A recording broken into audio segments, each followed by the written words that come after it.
কুসুমকে জ্বর থেকে উপড়ে ফেলার জন্য এবার ৩ জন হত্যাকারী মিলে কুসুমকে হত্যা করলো। হ্যাঁ বন্ধুরা, ভিডিওটা লাইক দিয়ে দেখতে থাকুন। যে মুহূর্তে কিনা কুসুম এক পর্যায়ে ষড়যন্ত্রের শিকার হয়ে যখন কিনা সে অসতোষ প্রাণীকে ডেরার মধ্যে জিম্মি হয়ে পড়ে, ঠিক সেই মুহূর্তেই দেবলীনা যখন কিনা বলতে থাকে যে কী ভেবেছিলে কুসুম সরকার, সববার তুমি আমাদের ষড়যন্ত্রের জাল ছিঁড়ে বেরিয়ে যাবে এবং তুমি তোমার দেবী মায়ের কাছে আমাদেরকে অপরাধী প্রমাণিত করতে পারবে এবং তুমি যে রীতিমতো একটা ষড়যন্ত্রের শিকার হয়েছে সেটা তুমি প্রমাণ করতে পারবে। কিন্তু সে করে বালি সেটা হওয়ার আগেই তো তুমি রীতিমতো পৃথিবী ছেড়ে চলে যাবে। এই পৃথিবীতে তো তোমাকে আর বাঁচতে দেওয়া যাবে না, কারণ তুমি রীতিমতো এখন আমাদের ৩ জনের গলার কাটা হয়ে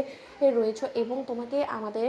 গলা থেকে নামানোর জন্য তোমাকে হত্যা করা ছাড়া যে আমাদের কাছে কোনো রকম কোনো উপায় নেই এবং সেটা যে করতেই হবে এবং আজই হবে তোমার শেষ দিন এই পৃথিবীতে। তোমাকে আজকেই শেষ নিঃশ্বাস ত্যাগ করতে হবে কুসুম সরকার। তার আমরা সমস্ত প্রস্তুতি করে ফেলেছি। ঠিক সেই মুহূর্তে কুসুম যখন বলতে থাকে যে আমাকে হত্যা করলেও আপনি কোনো মতেই আমার অস্তিত্ব মুছে দিতে পারবেন না গাঙ্গুলি পরিবারের প্রত্যেক কটা মানুষের মন থেকে, এবং আমার মতন কুসুম অজস্র জন্ম নেবে এবং যারা কিনা আপনাদের অন্যায়ের বিরুদ্ধে রুখে দাঁড়াবে। এমনটাও হতে পারে যে আমি স্বয়ং নিজে আবার নতুন পুনর্জন্ম নিয়ে আপনাদেরকে বিনাশ করার জন্য ফিরে এলাম। দেবলীনা ম্যাডাম কথাটা মাথায় রাখবেন। ঠিক সেই মুহূর্তে যখন কিনা অসন্তোষ মানিক বলতে থাকে যে আরে এরকম কথা অনেক শুনেছি, এরকম কাজ আমি অনেক করেছি, কিন্তু কেউই আজ অব্দি পুনর্জন্ম নিয়ে ফিরে আসতে পারেনি কুসুম সরকার, আর তুমি কিছু উপরি যে তুমি ফিরে আসবে বলো তো, তার আগেই তো তুমি পৃথিবী থেকে বিদায় নিয়ে নেবে। ঠিক সেই মুহূর্তে যখন কিনা দেবলীনা বলতে থাকে ওয়েট ওয়েট ওয়েট, ওকে শেষ করার আগে ওর বাবার সঙ্গে ওকে শেষ কথাটা বলতে দিতে হবে না। ঠিক সেই মুহূর্তে কুসুম যখন কিনা মনে করে সত্যি সত্যি দেবলীনা রীতিমতো শঙ্করের সঙ্গে কথা বলার জন্য ওকে সুযোগ করে দেবে, ঠিক সেই মুহূর্তেই কুসুমের আওয়াজ করে যখন কিনা দেবলীনা ওর বাবার কাছে ফোন করে বলতে থাকে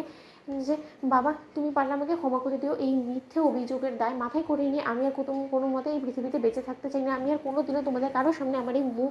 নিয়ে আর ফিরবো না, আমি এই পৃথিবী থেকে চলে যাচ্ছি। বাবা তোমরা পারলে আমাকে ক্ষমা করে দিও এবং ঘন্টু এবং তোমার খেয়াল রেখো এবং আমার আর গাঙ্গুলি পরিবারের প্রত্যেক কটা মানুষের কাছে আমার হয়ে তুমি ক্ষমা চেয়ে নিও। ঠিক সেই মুহূর্তে এই কথা বলা মাত্র যখন কিনা ফোন কেটে দেয়, ঠিক সেই মুহূর্তে দেবলীনা বলতে থাকে যে শেষ কথাটা তোমার বাবার সঙ্গে আমি বলতে দিলাম না কুসুম, এবার যে তোমার যাওয়ার পালা। ঠিক সেই মুহূর্তে যখন কিনা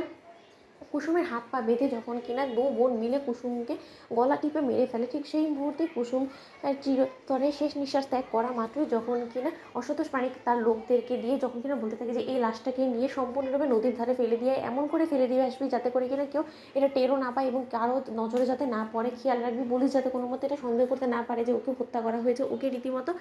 এটা প্রমাণ করতে হবে ওর এই মৃত্যুটাকে যে ও রীতিমতো আত্মহত্যা করেছে এবং সেই জিনিসটাই এবার আমাদেরকে ব্যবহার করে শঙ্করকে ইন্দ্রাণী গাঙ্গুলির বিরুদ্ধে উস্কে দিয়ে ওকে দিয়ে ইন্দ্রাণী গাঙ্গুলির বিরুদ্ধে কেস ফাইল করাতে হবে যাতে করে কিনা ইন্দ্রাণী গাঙ্গুলির বেঁচে ফেরার কোনো রকম কোনো সুযোগ না থাকে এবং ইন্দ্রাণী গাঙ্গুলি